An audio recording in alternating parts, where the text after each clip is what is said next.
Hey, this is Hillary Baggett with Hill Talks Podcast and Community Bloom, where we are building a women's midlife network. And what a perfect guest to have today. Paulette Hamel is joining me. She is the CEO of Styling You and the founder of Fashion Your Future with Paulette with her Facebook group. And my mind is blown. So if I stammer and stutter a lot through this episode, it's because Paulette and I were just talking right before I pressed record, and she has so much to offer women entrepreneurs. Well, really any entrepreneur, but since our audience is often focusing on women, but how to really be strategic, thinking forward, come up with strategies, business plans with the exit plan in mind so that you are not stuck in kind of the churn and the weight of it, but you're really working with that freedom. When I first wanted to talk to Paulette, it was because she has the freedom to travel and work, and I thought that's where this conversation was going to go. But I'm so thrilled and delighted that I was wrong. So welcome, Paulette. So glad to have you Thank here. you. Yeah, it's a thrill to be here. I can't wait to answer your questions and see what we can do to help your audience. Oh, well, this is so fun. And we met in a membership building experience with Mhm. Stu McLaren. We'll give Stu a shout out Yeah, we because have he's to. he's worked so hard, and I know he's recovering right now, and he just gives so much to everyone who takes the invests in the time and energy to follow his program. So I love that. So today we're going to talk about your passion for traveling and how to help other people make money while they sleep, because you've made it Yeah. happen for you, and how to inspire other people to do what inspires them.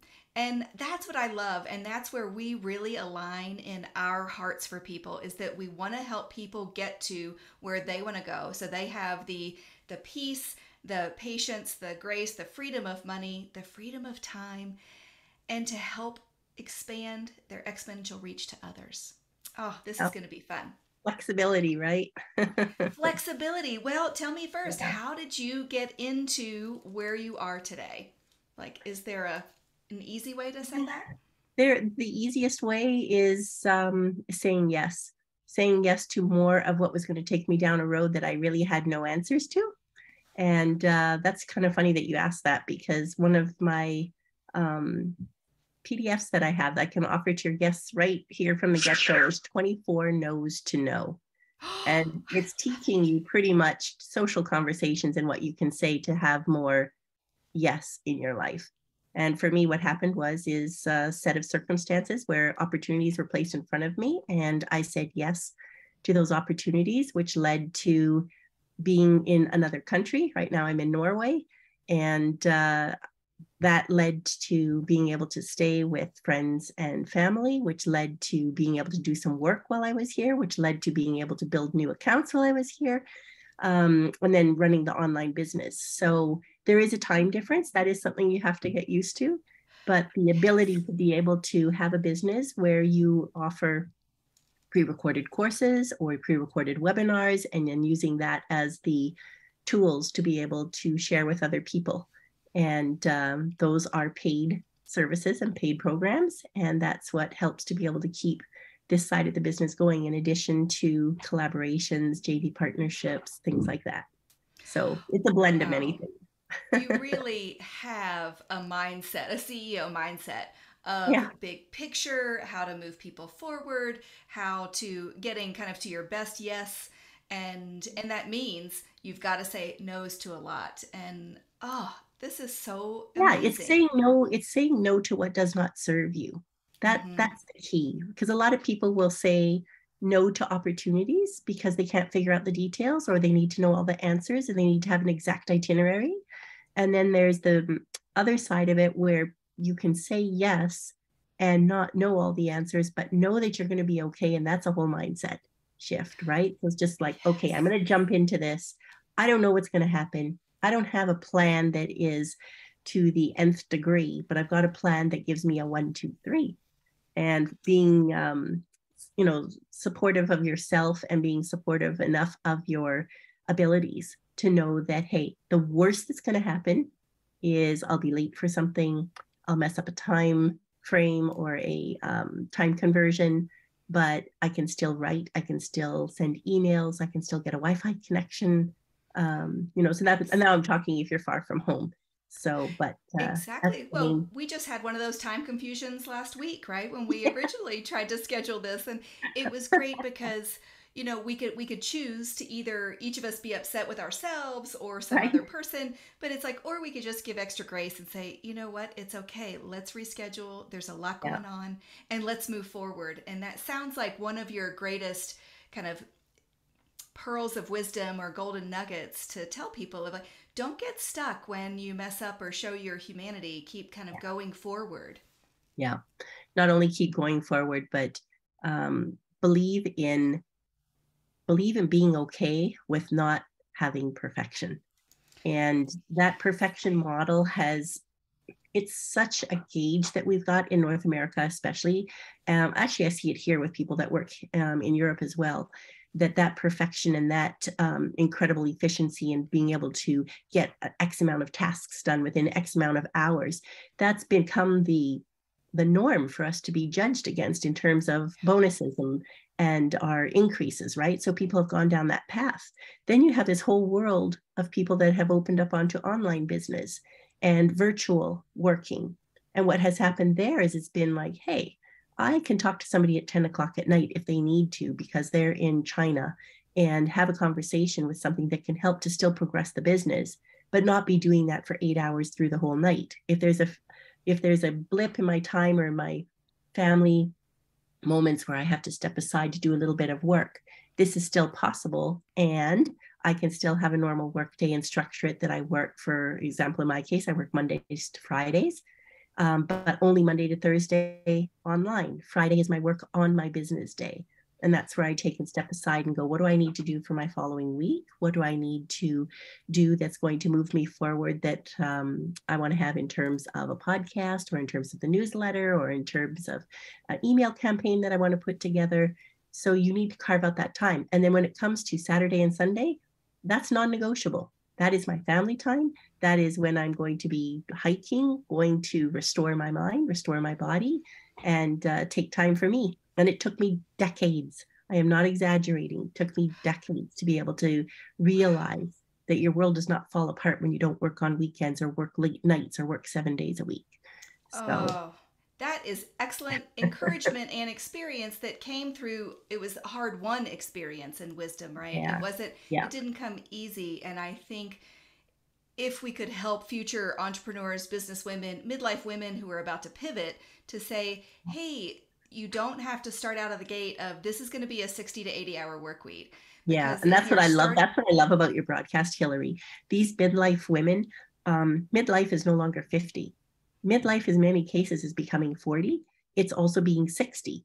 So there's this huge range. And really what it's coming down to is people are saying, well, does it mean when I've hit this halfway mark, whatever that is for you, does that mean that I quit working? Does it mean that I have to think about retirement? And the word I use is inspirement. I'm going, I don't want to stop working. Working for me is not a chore. It is not a hurdle. It is for a lot of other women. But for myself, it is being able to share my experience. And at this season in my life, I'm in year 60.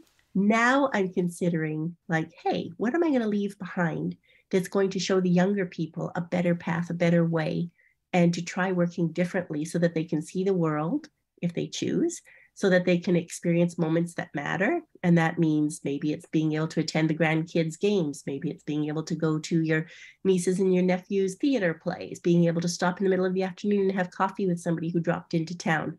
Whereas before, I think a lot of us would be like, holy cow, I'm at work. I can't do this. I can meet you at 7 o'clock. I got 30 minutes to do this. I got to pick up the kids from here. I got to go home and make dinner for this. And it's like, you do not have to live like that anymore.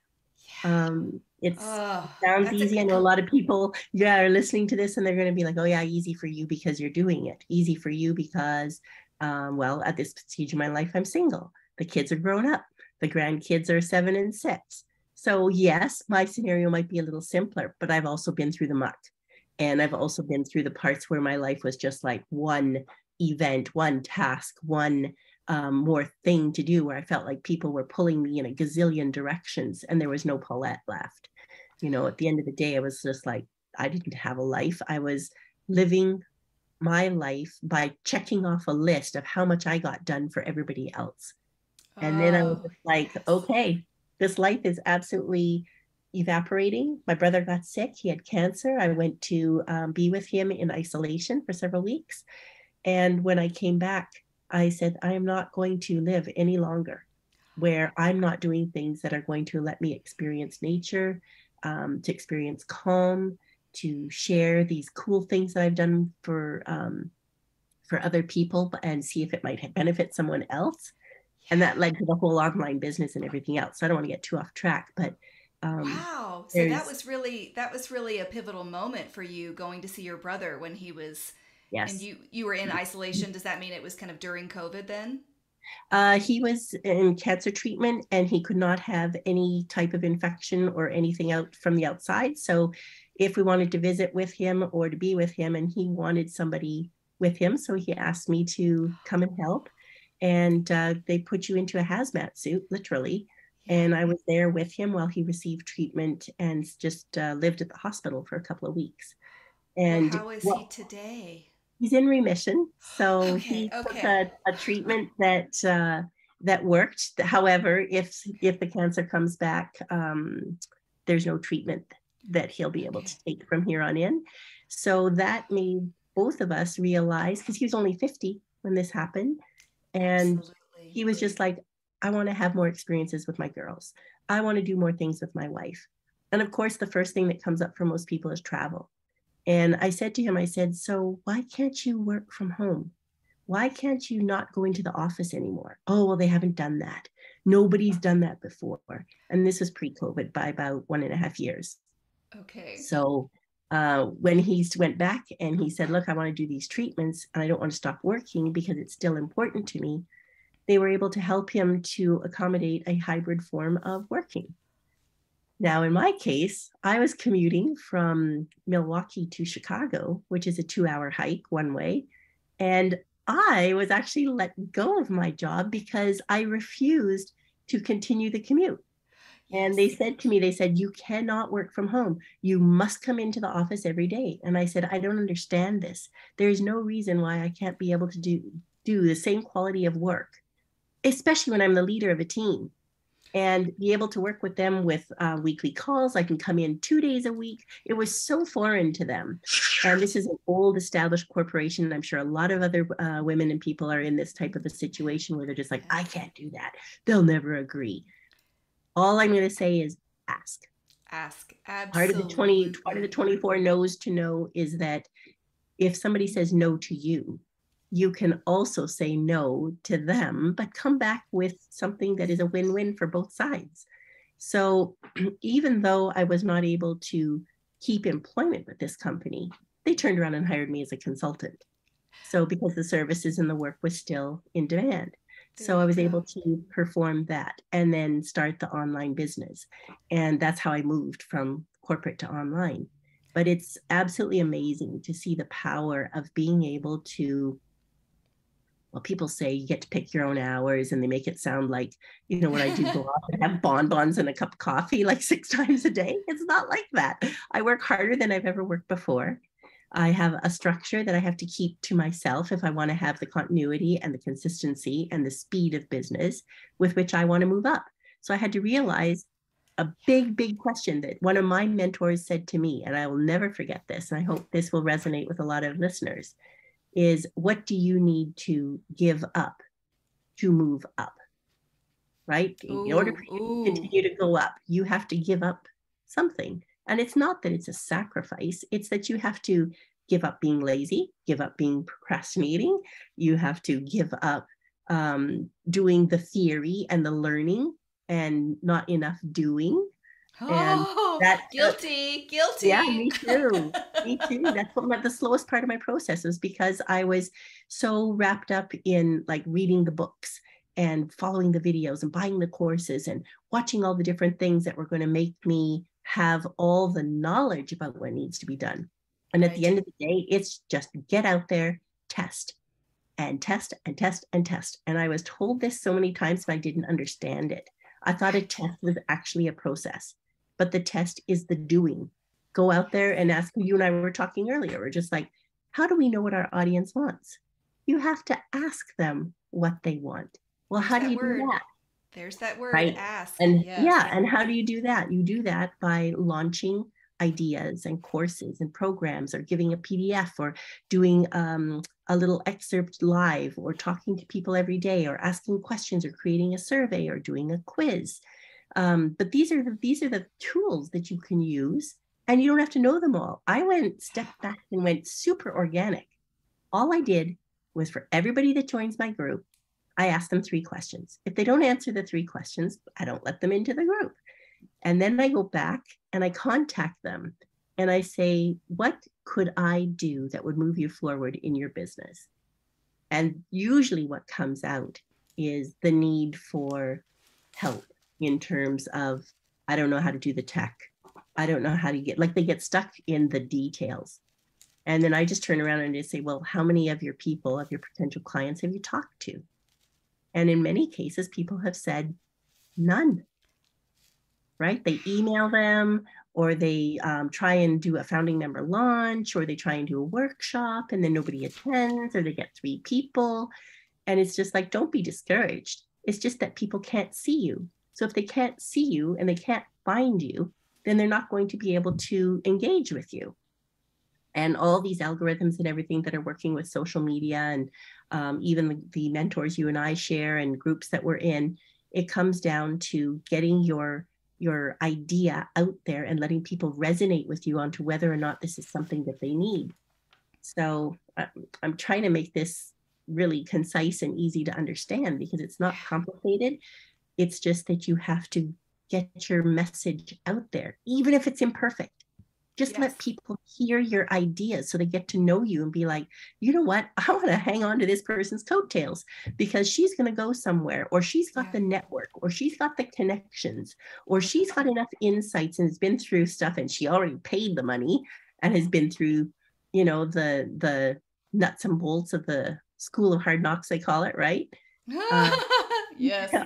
So if you're with people that have gone through that before you and they're a few steps ahead of you, then you know that you found somebody that can help take you to that next level. And bottom line is, that means finding a coach.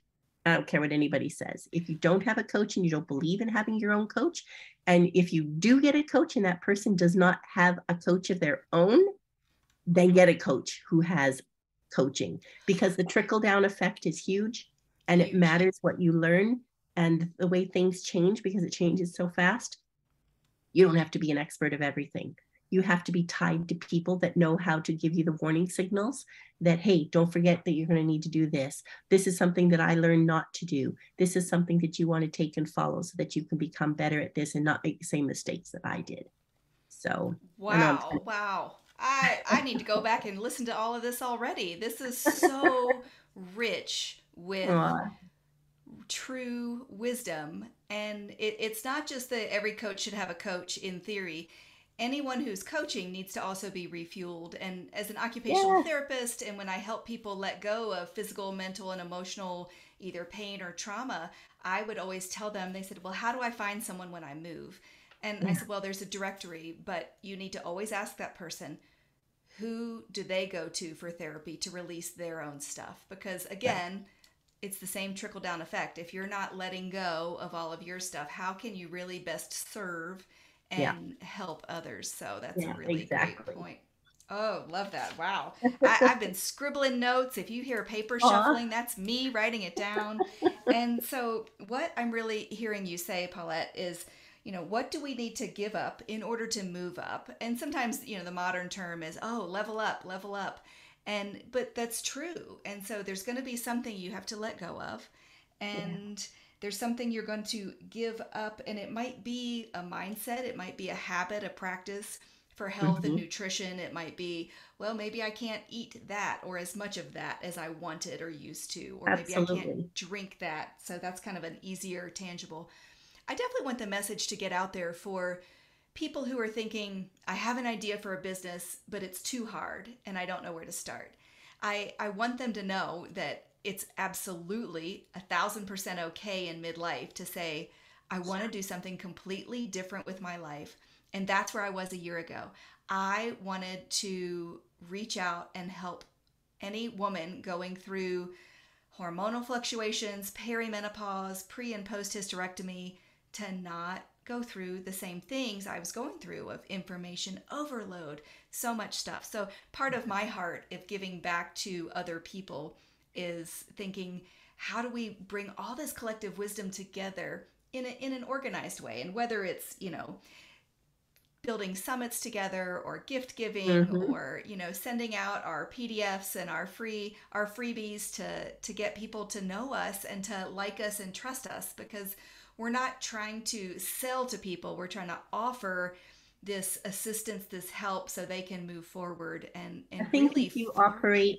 if you operate from serving and you operate from generosity without expecting anything in return, then a natural progression is going to be that you're going to be able to start a business no matter how crazy or difficult you think the idea is, and that it will start to manifest itself because people will then start to collaborate.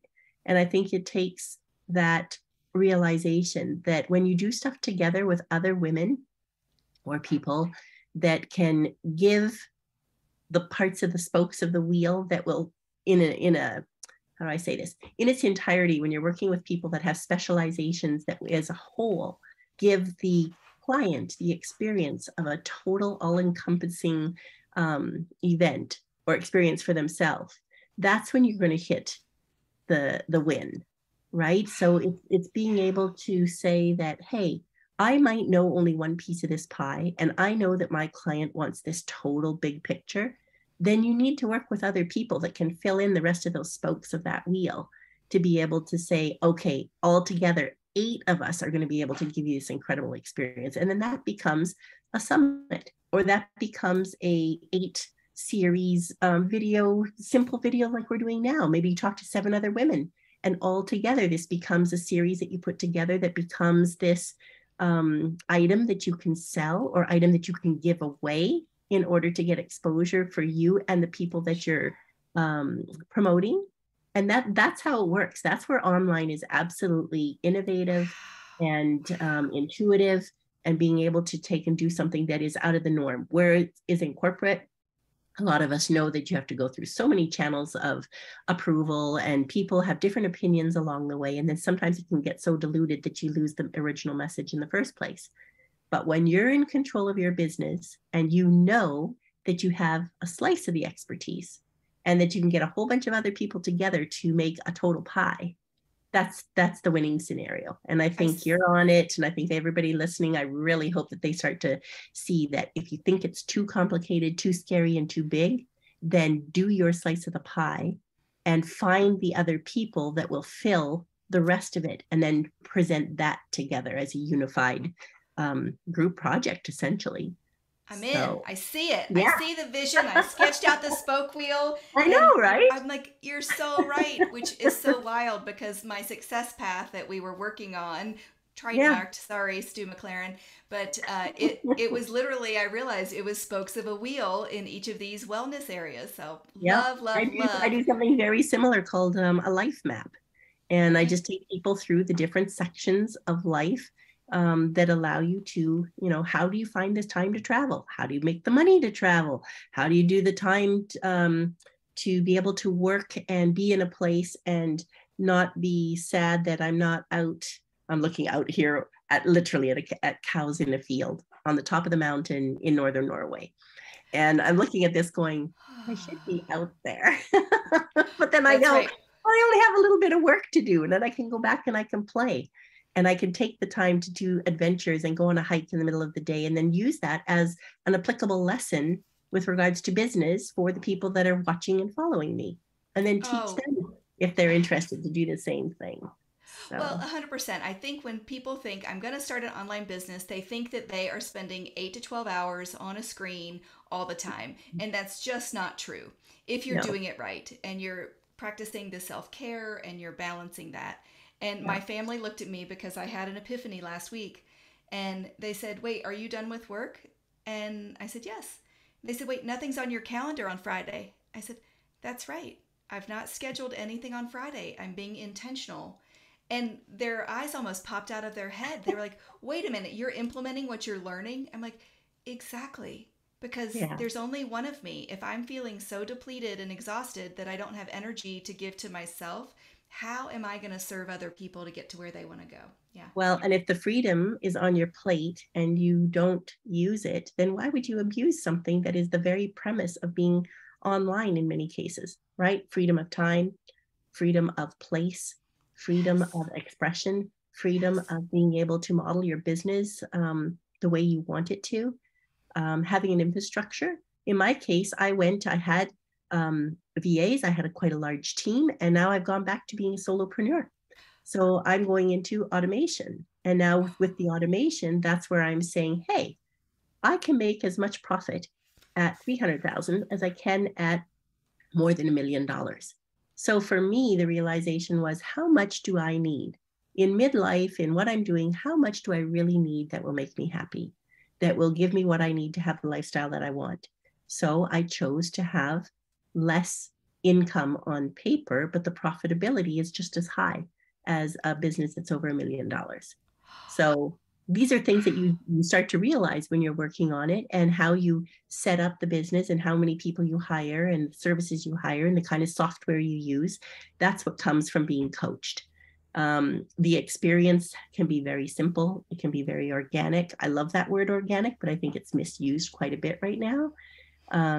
It doesn't mean that you're just stopping everything and you're not doing what the big gurus are doing. It just means that my Facebook ads, where I might have been spending $100 a day, have now gone to zero.